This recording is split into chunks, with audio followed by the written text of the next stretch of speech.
يا صباح الفل على جماهير النادي الأهلي. كل جماهير النادي الأهلي قلقانة من صفقات النادي الأهلي والصفقات اللي بتتم في النادي الأهلي.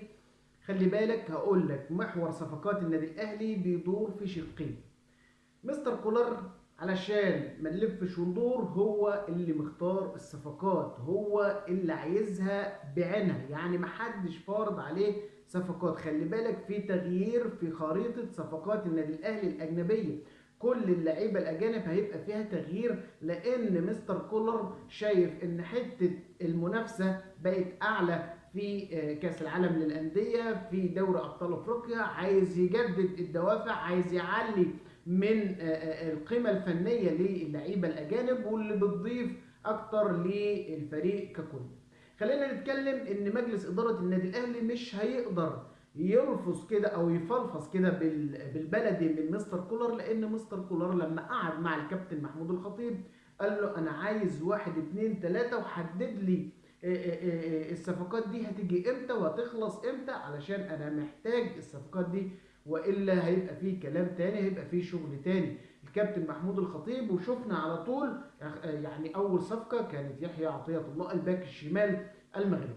خلينا نتكلم ان زي ما قلت لحضراتكم صفقات النادي الاهلي الاجنبيه، النادي الاهلي شغال عليها الفتره دي، لان هنيجي للصفقات المحليه خدها مني كده، مش هيبقى في صفقات كتير من اللي بالك فيها زي كل سنه، يعني صفقه اتنين بالكتير واقفل الباب. لان مستر كولر ادى امر امبارح ان مفيش صفقات او لعيبه هتخرج من النادي الاهلي، سواء كان البيع او الاعاره. كل تيم النادي الاهلي او الاعمده الاساسيه في النادي الاهلي مستمره مع مستر كولر، حتى ان في مفاجاه كمان ان كريم الدبيس اللي كان مستر كولر حاطط عليه كده علامات استفهام او انه كان من اللعيبه اللي هتخرج، كمان كريم الدبيس احتمال 90% انه هيفضل في النادي الاهلي ويكمل في النادي الاهلي. كمان مفاجاه ان كهربا 90% قاعد كمان في النادي الاهلي، واقول لك بتوصيه كمان من سامي قمصان المدرب المساعد واللي بيثق فيه مستر كولر ثقه عمياء. خلي بالك، مستر كولر بياخد باراء وبيحترم راي اسامي قمصان، لانه رايه مميز جدا جدا. علشان كده سامي قمصان اتدخل في كريم الدبيس وكهربا هما الاثنين، وقال له احنا هنحتاجهم الموسم اللي جاي ويكونوا معانا. كريم الدبيس يعني شفناه في الاولمبياد لاعب قابل للتطور بشكل كبير. كهربا ما عندناش مهاجمين محليين الا كهربا، وانت قلت على السوق المحلي ان مفيش حد منور في السوق نقدر ناخده ويكون اضافه للنادي الاهلي. خلينا نتكلم الاول في صفقات النادي الاهلي الاجنبيه. النادي الاهلي ابرم الى الان اللي اعلنوا صفقتين: يوسف ايمن المدافع المصري القطري اللي بيلعب في الدحيل القطري، كمان اعلن عن يحيى عطية الله اللاعب المغربي الباك الشمال المغربي.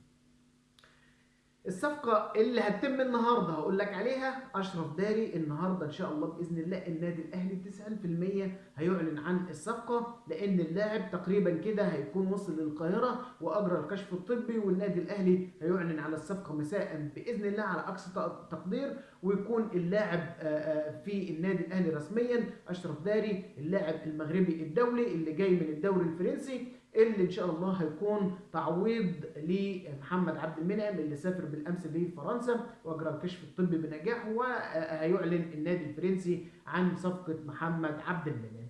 يبقى النادي الاهلي اذا تقريبا ثلاث صفقات تمام، مفيش مشكله. الصفقه اللي باقي عليها لغط كبير واللي الناس كلها بتتكلم عليها هي محمد علي بن رمضان، واللي الصفقه اللي انا هموت عليها وكل جماهير النادي الاهلي هتموت عليها وعايزينها تيجي النادي الاهلي، كنايه في جماهير الترجي واحتراما وتقديرا لامكانيات اللاعب الكبيره محمد علي بن رمضان. لاعب كبير جدا جدا عنده امكانيات كبيره.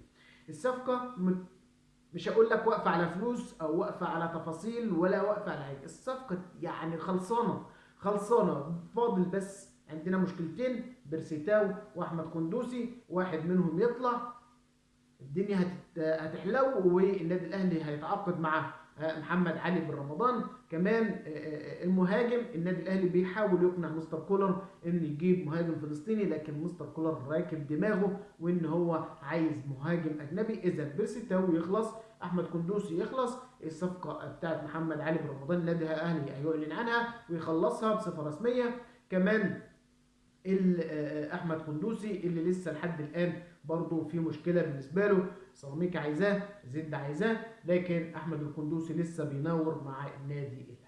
خلينا نتكلم في الصفقات المحليه. طب هيبقى في صفقات محليه؟ تقريبا النادي الاهلي شاف عمر الساعي في مركز وسط الملعب.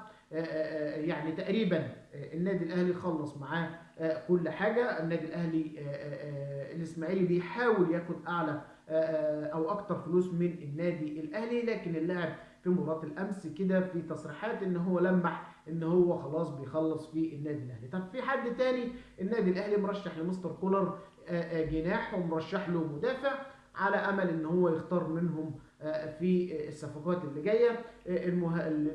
في مدافع زد محمد اسماعيل، كمان في الجناحين بتوع زد ايضا زيكو والبنوبي، كمان احمد نادر حواش في انبي. لكن لسه مستر كولر قافل الدنيا وشايف ان اللعيبه اللي عنده في النادي الاهلي افضل بمراحل من اللعيبه اللي في الدوري المصري. خلينا نتكلم عن نقطه كمان اخيره، اللي بيحصل مع حسام حسن مدرب المنتخب ومستر كولر. اللي حصل قبل كده ان حسام حسن ما احترمش وجهة نظر كولر الفنية لما قال له ما تلعبش كمية كبيرة او عدد كبير من لعيبة النادي الاهلي الاساسيين وشاركهم في المباراتين على دفعات. لكن حسام حسن ما احترمش وجهة نظر مستر كولر الفنية، عشان كده مستر كولر هيعامل حسام حسن بأجندة الفيفا. هتاخد اللعيبة اليوم اللي حددته الفيفا وهتسلمهم في اليوم اللي حددته الفيفا ايضا، وده المبدا اللي كولر ماشي بيه. حسام حسن عمال يلف على وزير الشباب والرياضه، اتحاد الكره اللي ملوش عين يكلم النادي الاهلي، عايز يكلم مستر كولر مش عارف يوصل له. سامو قمصان قال له الامر في ايد مستر كولر. انا عجباني الحته دي من مستر كولر، لان ده هيخلي قيمه وتعامل محترم مع النادي الاهلي. بعد كده ان شاء الله النادي الاهلي هيكون اجمد من الموسم اللي فات بكمية التغييرات اللي بتحصل. كمان التغييرات الإدارية شيء برضو مميز، علشان كده إن شاء الله هنشوف نسخة حلوة من النادي الأهلي إن شاء الله الموسم اللي جاي.